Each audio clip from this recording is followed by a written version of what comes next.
Hello friends. आज हम लोग एक विशेष टॉपिक पे चर्चा करने वाले हैं। जैसा कि आप लोगों ने अक्सर देखा होगा कि जब जीएसटी का नोटिस आता है, DRC 01 आता है, उसके बाद हम उसका रिप्लाई सबमिट करते हैं। लेकिन आपने देखा होगा कई बार ऐसी भी कंडीशन आती है कि जो शो काज नोटिस में रिप्लाई सबमिशन की डेट दी गई है, हम उस डेट तक उस रिप्लाई को सबमिट नहीं कर पाते हैं।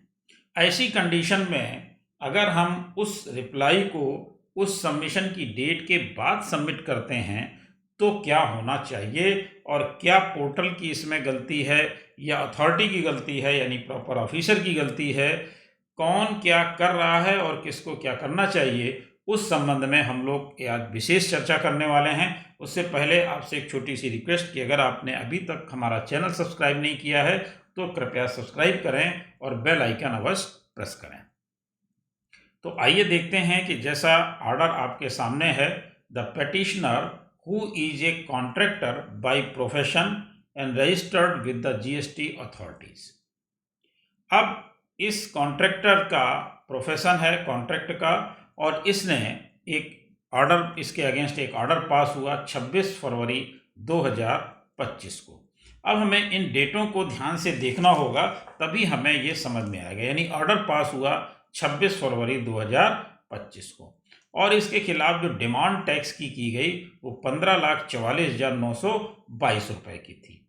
किस ईयर का ये ऑर्डर था? यानी फाइनेंशियल ईयर 2020-21 का ये ऑर्डर पास हुआ, जिसके लिए कोर्ट गए और हाई कोर्ट ने इसको संज्ञान में लिया।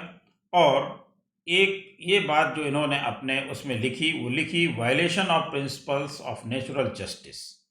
The reply submitted by the petitioner to the show cause notice dated 25/11/2024 has not been considered. तो जो इन्होंने रिप्लाई सबमिट किया उसको कंसीडर नहीं किया गया।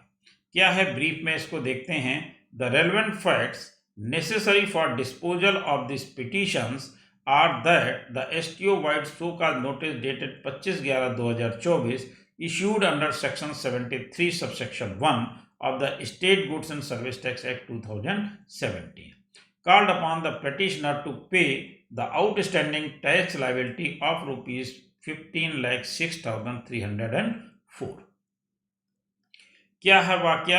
The notice of show cause was served upon the petitioner in form GST DRC 01 and the petitioner was given the time to submit reply by or before 30 December 2024।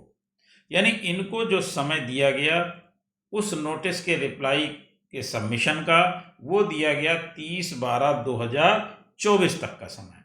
यानी इनको जो reply submit करना था वो submit करना था 30/12/2024 का। लेकिन पिटिशनर ने किया क्या? द रिप्लाई टू सो का notice was however submitted by the petitioner on 20 जनवरी 2025।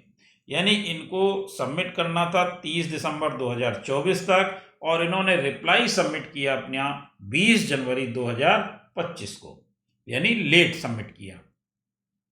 जब लेट सबमिट किया तो एसटीओ ने क्या किया? The STO did not consider the reply oblique response submitted by the petitioner to the so called notice on the ground that the same was submitted beyond the time prescribed in the so called notice.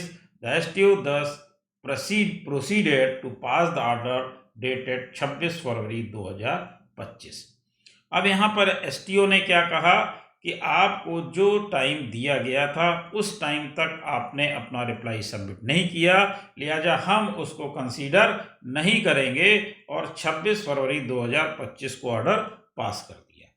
अब यहाँ पर देखिए, डेटों को अगर आप ध्यान से देखेंगे तो आपको समझ में आएगा कि रिप्लाई सबमिट करने की डेट दिसंबर की दी गई, नवंबर की दी गई, सॉरी 20 कहाँ गई डेट, ये 20 जनवरी 2025। 20 जनवरी 2025 को इन्होंने सबमिट किया, जबकि डेट दी गई थी 30 दिसंबर 2024 तक की। तो लेट सबमिट किया, लेकिन ऑर्डर उन्होंने कब पास किया? ऑर्डर पास किया इन्होंने 26 फरवरी को। तो ऑर्डर पास किया 26 फरवरी को और हमारा जो रिप्लाई सबमिट होना था वो हो चुका था 20 जनवरी 2025 को। अब यहाँ पर देखने वाली बात यह है कि इस रिप्लाई को कंसीडर करना चाहिए या नहीं, क्योंकि रिप्लाई सबमिट होने के भी 1 महीने से ज़्यादा समय लेते हुए अधिकारी ने, यानी 1 महीने से ज़्यादा समय लेने के बाद ऑर्डर को पास किया। तो जब रिप्लाई सबमिट था तो उसने इसको कंसीडर क्यों नहीं किया? क्या इसको करना चाहिए था या कंसीडर नहीं करना चाहिए था? खैर, हम लोग इसको ब्रीफ में लेते हैं और लास्ट में आकर के इसको देखते हैं कि आखिर इसको किया क्या गया। तो यहां पर आप देखेंगे, in the instant case there is no dispute with regard to the fact that reply to the so cause notice issued by the proper officer under section 73 subsection 1 was received before the final order under section 73 subsection 9 dated 26 February 2025 was passed by the proper officer.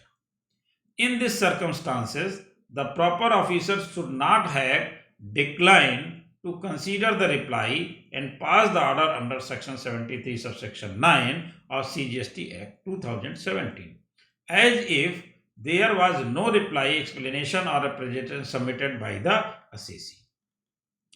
For the following reason, we find merit in this petition and the same is accordingly allowed. The impugned order dated 26 February 2025 passed by STO Circle Keshwar under section 73 subsection 9 of the CGST Act 2017 is set aside. यानी इस order को set aside कर दिया गया। क्यों कर दिया गया?